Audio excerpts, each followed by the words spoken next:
Mission 100, Day 68, Part 1b, Readings from the Holy Bible, the first book of Maccabees, chapters 5, 6, and 7. Chapter 5, Wars with Neighboring Peoples. When the Gentiles all around heard that the altar had been rebuilt and the sanctuary dedicated as it was before, they became very angry, and they determined to destroy the descendants of Jacob who lived among them. So they began to kill and destroy among the people. But Judas made war on the descendants of Esau in Idumea at Akrabateni because they kept lying in wait for Israel. He dealt them a heavy blow and humbled them and despoiled them. He also remembered the wickedness of the sons of Bayan, who were a trap and a snare to the people, and ambushed them on the highways. They were shut up by him in their towers, and he encamped against them, vowed their complete destruction, and burned with fire their towers and all who were in them.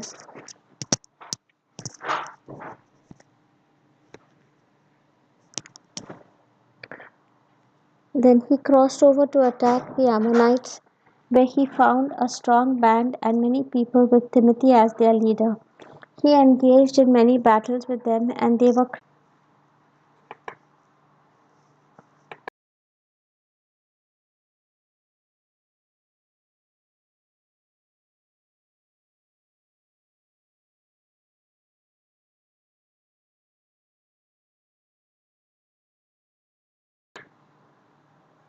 liberation of Galilean Jews. Now the Gentiles in Gilead gathered together against the Israelites who lived in their territory and planned to destroy them. But they fled to the stronghold of Dathema and sent to Judas and his brothers a letter that said, "The Gentiles around us have gathered together to destroy us. They are preparing to come and capture the stronghold to which we have fled, and Timothy is leading their forces. Now then, come and rescue us from their hands, for many of us have fallen, and all our kindred who were in the land of Tob have been killed. The enemy have captured their wives and children and goods, and have destroyed about 1,000 persons there."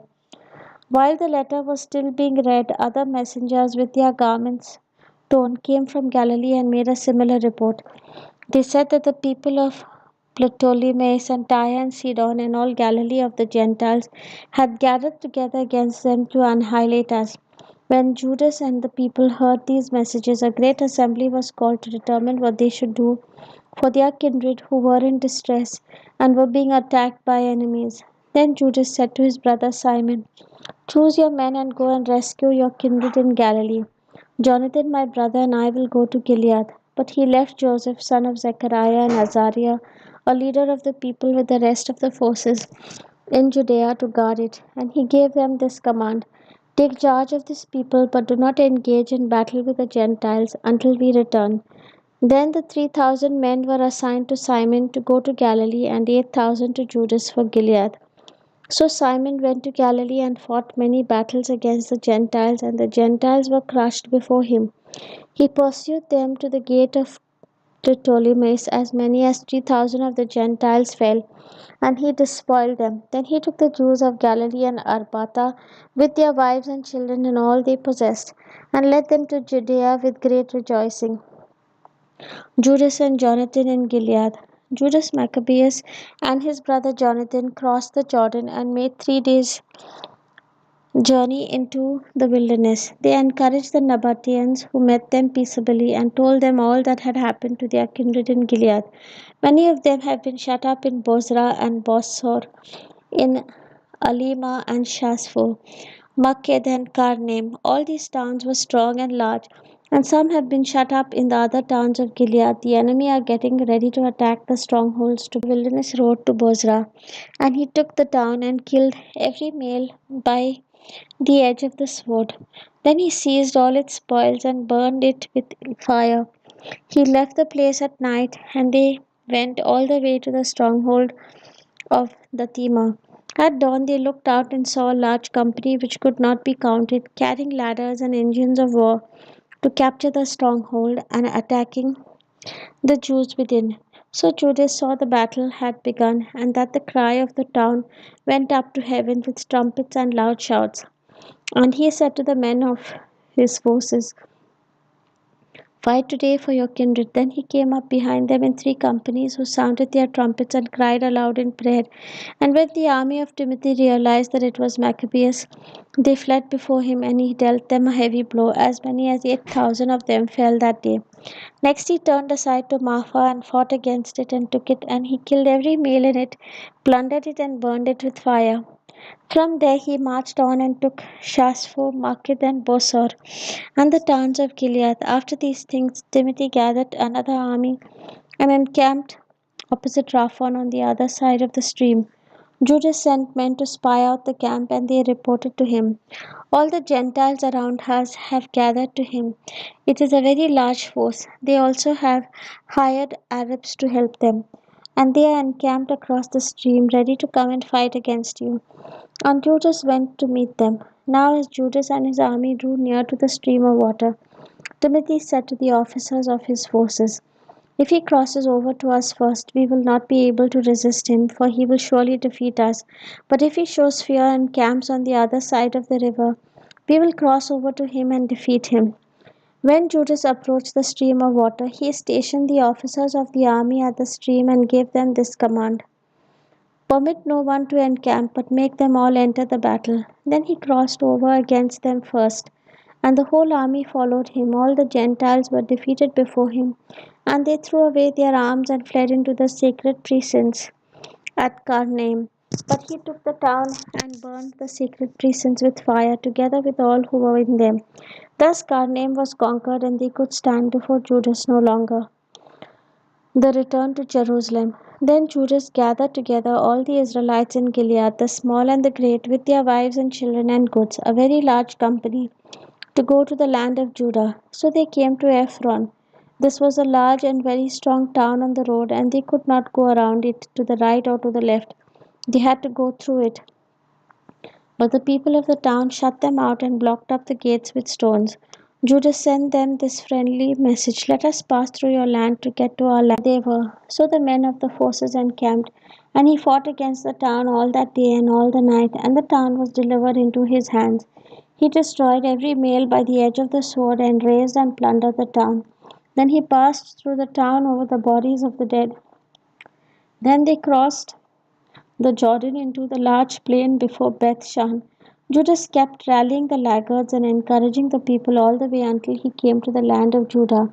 So they went up to Mount Zion with joy and gladness, and offered burnt offerings, because they had returned in safety; not one of them had fallen. Joseph and Azariah defeated. Now while Judas and Jonathan were in Gilead, and their brother Simon was in Galilee before Ptolemais, Joseph son of Zechariah and Azariah the commander said, "Let us also make a name for ourselves. Let us go and make war on the Gentiles around us." So they issued orders to the men of the forces that were with them, and marched against Jamnia. Gorgias and his men came out of the town to meet them in battle. Then Joseph and Azariah were routed and were pursued to the borders of Judea. As many as 2,000 of the people of Israel fell that day. Thus the people suffered a great rout, because thinking to do a brave deed, they did not listen to Judas and his brothers. But they did not belong to the family of those men through whom delivered. His brothers were greatly honored in all Israel and among all the Gentiles. Wherever their name was heard, people gathered to them and praised them. Success at Hebron. Brothers went out and fought the descendants of Esau in the land to the south. He struck Hebron and its villages, and tore down its strongholds, and burned its towers on all sides. Then he marched off to go into the land of the Philistines, and passed through Marisa. On that day some priests who wished to do a brave deed fell in battle, for they went out to battle unwisely. But Judas turned aside to Azotus in the land of the Philistines. He tore down their altars and the carved images of their gods. He burned with fire. He plundered the towns and returned to the land of Judah. 1 Maccabees chapter 6. The last days of Antiochus Epiphanes. King Antiochus was going through the upper provinces when he heard Antiochus, the king's son, to reign. Lysias had brought him up from boyhood. He named him Eupator. Renewed attacks from Syria. Meanwhile, the garrison in the citadel kept hemming Israel in around the sanctuary. They were trying in every way to harm them and strengthen the Gentiles. Judas therefore resolved to destroy them and assembled all the people to besiege them. They gathered together and besieged the citadel in the 150th year, and he built siege towers and other engines of war. But some of the garrison escaped from the siege, and some of the ungodly Israelites joined them. They went to the king and said, "How long will you fail to do justice and to avenge our kindred? We were happy to serve your father, to live by what he said, and to follow his commands. For this reason, the sons of our people besieged the citadel and became hostile to us. Moreover, they have put to death as many of us as they have caught, and they have seized our inheritances. It is not against us alone that they have stretched out their hands. They have also attacked all the lands on their borders. And see, today they have encamped against the citadel in Jerusalem to take it. They have fortified both the sanctuary, and they will stop to do greater things. They will do still greater things, and you will not be able to stop them." The king was enraged when he heard this. He assembled all his friends, the commanded by the phalanxes. When the sun shone on the shields of gold and brass, the hills were ablaze with them, and gleamed like flaming torches. Now a part of the king's army go and see all the ruin that Judas has brought on us and on the land of the king, and let him punish them and all who help them. So the king chose Bashidus, one of the king's friends, governor of the province beyond, faithful to the king. He sent him, and with him he sent the ungodly alchemist, whom he made high priest, and he commanded him to take vengeance on the Israelites. So they marched away and came with a large force into the land of Judah. And he sent messengers to Judas and his brothers with peaceable but treacherous words. But they paid no attention to their words, for they saw that they had come with a large body before Alchemus and Bashidus to ask for just terms. Jerusalem and encamped in Bethsaida, saw that Judas and those with him had grown strong, and realized that he could not withstand them. He returned to the king and brought malicious charges against them. Nicanor in Judea. Then the king sent Nicanor, one of his honored princes, who hated and detested Israel, and he commanded him to destroy the people. So Nicanor came to Jerusalem with a large force and treacherously sent to Judas and his brothers this peaceable message: "Let there be no fighting between you and me. I shall come with a few men to see you face to face in peace." So he came to Judas, and they greeted one another peaceably. But the enemy was preparing to kidnap Judas. It became known to Judas that Nicanor had come to him with treacherous intent, and he was afraid of him and would not meet him again. When Nicanor learned that his plan had been disclosed, he went out to meet Judas in battle near Kafar Salama. About 500 of the army of Nicanor fell, and the rest fled into the city of David. Nicanor threatens the temple. After these events, Nicanor threatens the temple. After these events, Nicanor went up to Mount Zion. Some of the priests from the sanctuary and some from the elders of the people came out to greet him peaceably and to show him the burnt offering that was being offered for the king.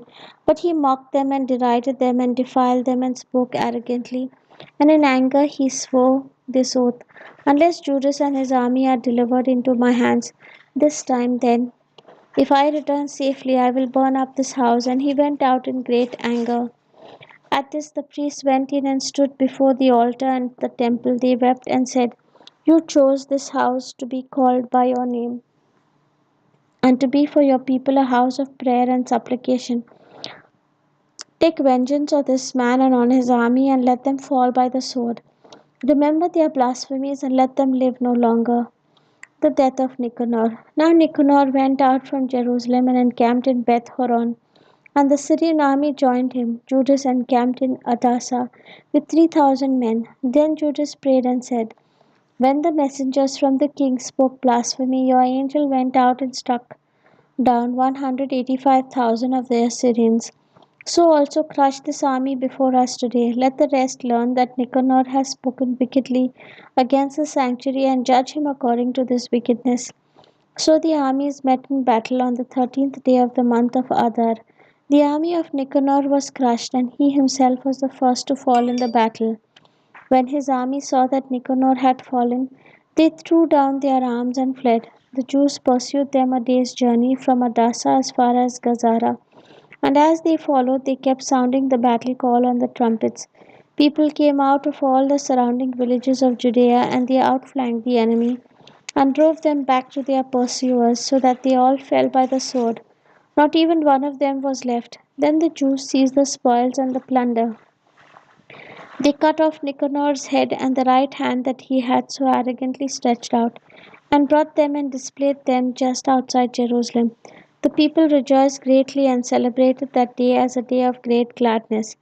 They decreed that this day should be celebrated each year on the 30th day of Adar.